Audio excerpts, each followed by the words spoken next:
অন্ধ্ৰপ্ৰদেশৰ আনকাপল্লী জিলাত মাজনিশা চলন্ত ৰেলত সংঘটিত হ'ল এটা ভয়ংকৰ অগ্নিকাণ্ড। এৰ্নাকুলাম এক্সপ্ৰেছৰ দুটা ডবাত লগা জুই পৰৱৰ্তী সময়ত কেইবাটাও ডবালৈ বিয়পি যোৱাত হাহাকাৰ পৰিস্থিতিৰ সৃষ্টি হয় যাত্ৰীসকলৰ মাজত। B1 AC ডবাত প্ৰথমে জুই লগাৰ পাছত কেইবাটাও ডবালৈ বিয়পি পৰে জুই। এই ঘটনাৰ পাছতে ৰেলখনৰ লোক পাইলটে জৰুৰীকালীনভাৱে ইলামাঞ্চিলি ৰেল ষ্টেচনত ৰখাই দিয়ে ৰেলখন। জুই লগাৰ ফলত ৰেলখনৰ কেইবাটাও ডবাত ধোঁৱাই চানি ধৰাত যাত্ৰীসকলে শ্বাস প্ৰশ্বাস লোৱাত অসুবিধাৰ সন্মুখীন হয়। অগ্নিকাণ্ডত ৭০ বছৰীয়া চন্দ্ৰশেখৰ সুন্দৰ নামৰ এজন যাত্ৰীৰ মৃত্যু হৈছে। অগ্নি নিৰ্বাপক বাহিনীয়ে তাৎক্ষণিকভাৱে ঘটনাস্থলীত উপস্থিত হৈ অগ্নি নিৰ্বাপন কৰে। ৰেল বিভাগে অগ্নিকাণ্ড সংঘটিত হোৱা ডবাকেইটা আঁতৰ কৰি দিয়ে ৰেলপথৰ পৰা। এই ঘটনাৰ সময়ত ১৫৮জন যাত্ৰী আছিল ৰেলখনৰ জুই লগা ডবা দুটাত। উল্লেখযোগ্য যে জুই লগা ডবা দুটা পেণ্ট্ৰিকাৰৰ কাষতে আছিল। কেনেকৈ জুই লাগিল সেয়া এতিয়াও পোহৰলৈ অহা নাই। ৰেল বিভাগে এই ঘটনাৰ এক উচ্চ পৰ্যায়ৰ তদন্ত ঘোষণা কৰিছে। এক বিভীষিকাময় পৰিস্থিতিৰ সূত্ৰপাত ঘটিল এখন চলন্ত ৰেলত লাগিল জুই। দুটাকৈ ডবা যা গ'ল জুইত। আৰু এই মুহূৰ্তত আমি দেখুৱাইছোঁ AI প্ৰযুক্তিৰ কিছু দৃশ্য। AI প্ৰযুক্তিৰ সহায়ত এয়া চলন্ত ৰেলত অগ্নিকাণ্ডৰ সূত্ৰপাত হোৱাৰ কিছু দৃশ্য আগবঢ়াইছোঁ টিভিৰ পৰ্দাত। চাওক কেনেকৈ এটা আতংকময় পৰিস্থিতিৰ সূত্ৰপাত ঘটিছিল মাজনিশা সংঘটিত হোৱা এই বিধ্বংসী অগ্নিকাণ্ডত। এখন চলন্ত ৰেল, এখন দ্ৰুতগতিত আহি থকা ৰেল অন্ধ্ৰপ্ৰদেশৰ আনকাপল্লী জিলাত মাজনিশা এনেদৰেই চলন্ত ৰেলখনৰ দুটা ডবাত অগ্নিকাণ্ডৰ সূত্ৰপাত ঘটে। ৰেলখন হৈছে এৰ্নাকুলাম এক্সপ্ৰেছ। দুটা ডবাত অগ্নিকাণ্ডৰ সূত্ৰপাত ঘটে আৰু পৰৱৰ্তী সময়ত আন কেইবাটা ডবালৈ বিয়পি পৰে জুই আৰু হাহাকাৰ পৰিস্থিতিৰ সৃষ্টি হয় যাত্ৰীসকলৰ মাজত। জুই লগাৰ ফলত শ্বাস প্ৰশ্বাসত যথেষ্ট জটিলতা তথা সমস্যাৰ সন্মুখীন হয় যাত্ৰীসকল। B1 AC ডবাত প্ৰথমে জুইৰ সূত্ৰপাত আৰু এই ঘটনাৰ পাছতে ৰেলখনৰ লোক পাইলটে জৰুৰীকালীনভাৱে ইমাঞ্চিলি ৰেল ষ্টেচনত ৰখাই দিয়ে ৰেলখন। ইলামাঞ্চিলি ৰেল ষ্টেচনত ৰেলখন ৰখাই দিয়া হয় আৰু জুই লগাৰ ফলত ৰেলখনৰ কেইবাটাও ডবাত ধোঁৱাই চানি ধৰাত যাত্ৰীসকলে শ্বাস প্ৰশ্বাস লোৱাত অসুবিধাৰ সন্মুখীন হয়। এই অগ্নিকাণ্ডত ৭০ বছৰীয়া চন্দ্ৰশেখৰ সুন্দৰ নামৰ এজন যাত্ৰীৰ মৃত্যু হৈছে। অগ্নি নিৰ্বাপক বাহিনীয়ে তাৎক্ষণিকভাৱে ঘটনাস্থলীত উপস্থিত হৈ অগ্নি নিৰ্বাপন কৰিবলৈ সক্ষম হয়। ৰেল বিভাগে অগ্নিকাণ্ড সংঘটিত হোৱা ডবাকেইটা আঁতৰ কৰি দিয়ে ৰেলপথৰ পৰা। উল্লেখযোগ্য যে ঘটনাৰ সময়ত ১৫৮জন যাত্ৰী আছিল ৰেলখনৰ জুই লগা ডবা দুটাত। এক বিভীষিকাময় পৰিস্থিতিৰ সূত্ৰপাত ঘটে। এক শ্বাসৰুদ্ধকৰ পৰিস্থিতিৰ সৃষ্টি হয় চলন্ত ৰেলত লগা এই অগ্নিকাণ্ডৰ ফলত। উল্লেখযোগ্য যে এই জুই লগা ডবা দুটা পেণ্ট্ৰিকাৰৰ কাষতে আছে। কেনেকৈ জুইৰ সূত্ৰপাত ঘটিল সেয়া এতিয়াও নিশ্চিত হোৱা নাই। প্ৰকৃত তথ্য এতিয়াও পোহৰলৈ অহা নাই। ৰেল বিভাগে এই ঘটনাৰ এক উচ্চ পৰ্যায়ৰ তদন্ত ঘোষণা কৰিছে।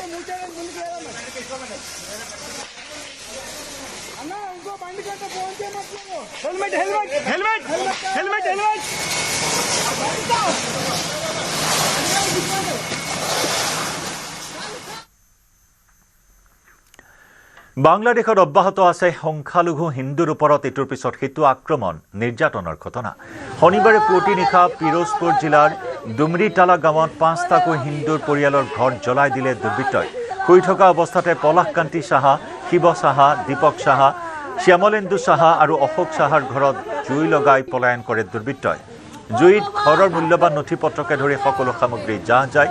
প্ৰথমে পলাশকান্তি সাহাৰ ঘৰত অগ্নিসংযোগ কৰাৰ পিছত সমীপৰ ঘৰকেইটালৈ জুই সম্প্ৰসাৰিত হয়। পিছত অগ্নি নিৰ্বাপক বাহিনী উপস্থিত হৈ জুই নিৰ্বাপন কৰিবলৈ সক্ষম হয়।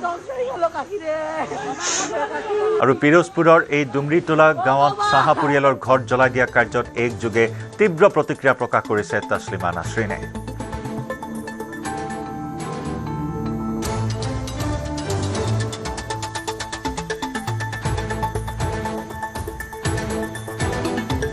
স্থানে ছিলাম না, বাসায় আমার ফাঁকাই ছিল।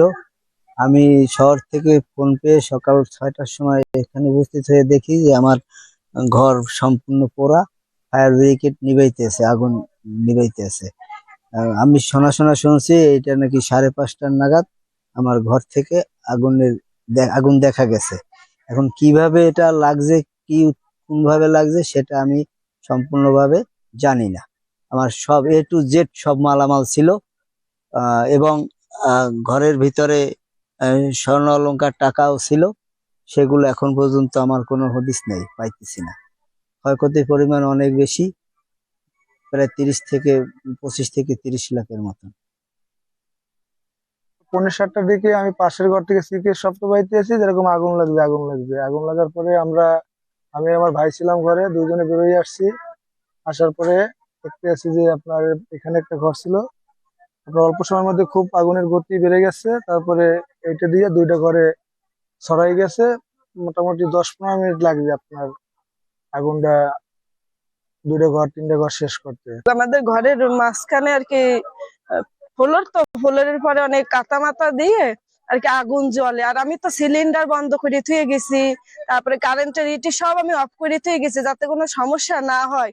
ওই কাকিমা নাকি বাথরুমে গেছিল, উনি বাথরুমের থেকে এসে ঘরে গেছে, তখন আমাদের ঘরে আওয়াজ পাইছে, মানে চটচট শব্দ হয়।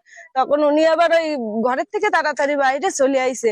এসে আমাদের ওই যে টিনের বেড়া তো একটু ছিদ্র আছে, ওই ছিদ্র দিয়ে তাকায় দেখে যে ফ্লোরে আগুন জ্বলে। দেশৰ আটাইতকৈ দ্ৰুতগতিত বিকশিত ৰাজ্যৰূপে পৰিগণিত অসম। ৰিজাৰ্ভ বেংক অৱ ইণ্ডিয়াই প্ৰকাশ কৰিলে এই তথ্য। স্থিৰ মূল্যত অসমৰ GSDP 3.5 লাখ কোটি টকালৈ বৃদ্ধি। 5 বছৰত আটাইতকৈ দ্ৰুতগতিত বিকশিত ৰাজ্য হ'ল অসম। 2020 চনৰ পৰা 2025 চনলৈ অসমৰ GSDP বাঢ়িল 3.5 লাখ কোটি টকালৈ।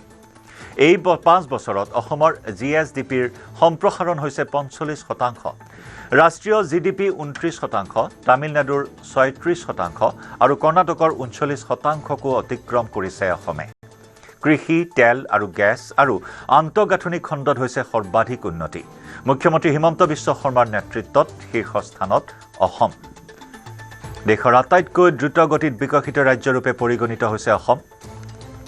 মুখ্যমন্ত্ৰীগৰাকীৰ যি সংকল্প, দেশৰ 5খন ৰাজ্যৰ ভিতৰত অসমক অন্তৰ্ভুক্ত কৰাৰ যি পৰিকল্পনা আৰু সেই দিশত যেন অগ্ৰগতি লাভ কৰিছে ৰাজ্যখনে। ৰিজাৰ্ভ বেংক অৱ ইণ্ডিয়াই প্ৰকাশ কৰিছে এক বিশেষ তথ্য। স্থিৰ মূল্যত অসমৰ GSDP 3.5 লাখ কোটিলৈ বৃদ্ধি। 5 বছৰত আটাইতকৈ দ্ৰুতগতিত বিকশিত ৰাজ্য হ'ল অসম। 2020 চনৰ পৰা 2025 চনলৈ অসমৰ GSDP বাঢ়িল 3.5 লাখ কোটি টকালৈ। এই 5 বছৰত অসমৰ GSDPৰ সম্প্ৰসাৰণ হৈছে 45%, ৰাষ্ট্ৰীয় GDP 29%, তামিলনাডুৰ 36% আৰু কৰ্ণাটকৰ 39%কো অতিক্ৰমি গৈছে অসমে। কৃষি, তেল আৰু গেছ আৰু আন্তঃগাঁথনি খণ্ডত হৈছে সৰ্বাধিক উন্নতি। মুখ্যমন্ত্ৰী ডক্টৰ হিমন্ত বিশ্ব শৰ্মাৰ নেতৃত্বত এয়া শীৰ্ষস্থানত অসম। আৰু মুখ্যমন্ত্ৰীগৰাকীৰ যি মডেল, এই মডেল দেশৰ অন্যান্য ৰাজ্যসমূহেও ইতিমধ্যে গ্ৰহণ কৰিবলৈ চিন্তা চৰ্চা আৰম্ভ কৰিছে।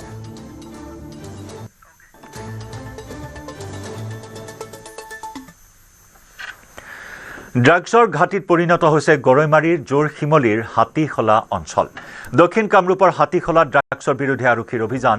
ড্ৰাগছ সৰবৰাহকাৰী চাহাদ আলী নামৰ এজনক কৰায়ত্ব কৰে আৰক্ষীয়ে।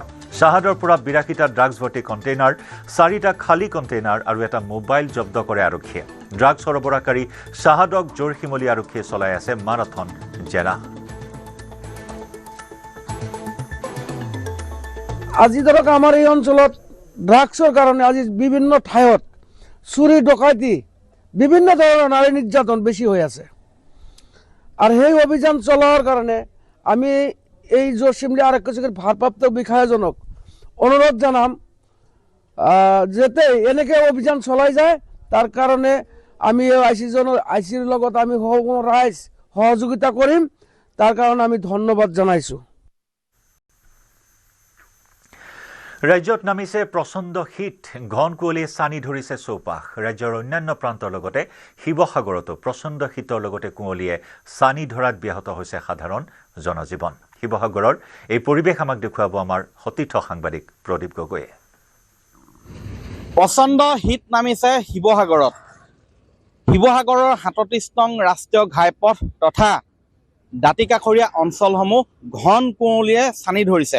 মই দেখুৱাইছোঁ শিৱসাগৰৰ 37 নং ৰাষ্ট্ৰীয় ঘাইপথৰ এয়া দৃশ্য যে আজি দুপৰীয়ালৈকে ঘন তথা ডাঠ কুঁৱলীয়ে আৱৰি ধৰিছে শিৱসাগৰৰ চৌপাশ, যাৰ বাবে যান বাহন চলাচলৰ ক্ষেত্ৰতো কিছু সমস্যাই দেখা দিছে।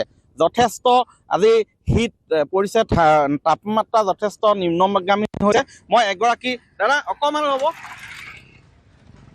পৰিৱেশ কেনেকুৱা?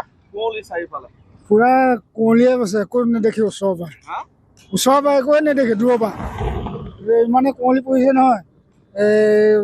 আজি কেইদিনমানৰ পৰা আজি কি দেখিছে আজিতো আৰু বেছিয়ে। আজি মানে স্কুটাৰ মটৰচাইকেল চবতো চব লাইট জ্বলাই গৈছে, গাড়ী মানে কুঁৱলী অলপ যান বাহন চলাওঁতে সাৱধান যান-বাহন সেইটো কাৰণে সাৱধান হ'ব লাগে। হয়, মই দেখুৱাইছো যে বৰ্তমান যিহেতু পুহ মাহ চলি আছে আৰু এই পুহ মাহত স্বাভাৱিকতেই এই দৃশ্য দেখা যায়। এইবাৰো ব্যতিক্ৰম হোৱা নাই। শিৱসাগৰৰ চহৰৰ উপৰিও দাঁতিকাষৰীয়া যি ৩৭ নং ৰাষ্ট্ৰীয় ঘাইপথ আছে, ইয়াৰ উপৰিও আচলতে প্ৰায়বিলাক স্থানতে আজি এই দৃশ্য দেখা গৈছে। দুপৰীয়ালৈকে ঘন কুঁৱলীয়ে ছানি ধৰিছে শিৱসাগৰৰ চৌপাশ, আৰু এই ঘন কুঁৱলীৰ বাবেই যান বাহন চলাচলতো কিছু সমস্যাই দেখা দিছে। বিশেষকৈ ৩৭ নং ৰাষ্ট্ৰীয় ঘাইপথত এই দৃশ্য মই দেখুৱাইছোঁ। বৰ্তমান এয়া শিৱসাগৰৰ দৃশ্য।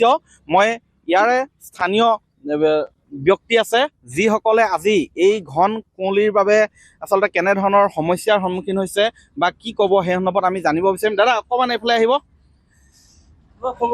হয়, এয়া আজি কেনেকুৱা পৰিৱেশটো কেনেকুৱা দেখিছে? কেনেকুৱা দেখিছে? কুঁৱলী আৰু কুঁৱলী পুৰা হৈছে আৰু ধূলি আৰু কুঁৱলী। ঠাণ্ডাও পৰিছে। গাড়ী চলাচলত কিবা হৈছে? অকণমান ধূলি মাকতি হৈছে আৰু মানে আপোনাৰ লাইট জ্বলাই আহিবলগীয়া হৈছে। হয়। ইয়াৰ সৈতে সময় হ'ল লাইভ আৱাৰৰ পৰা বিদায় লোৱাৰ। নমস্কাৰ।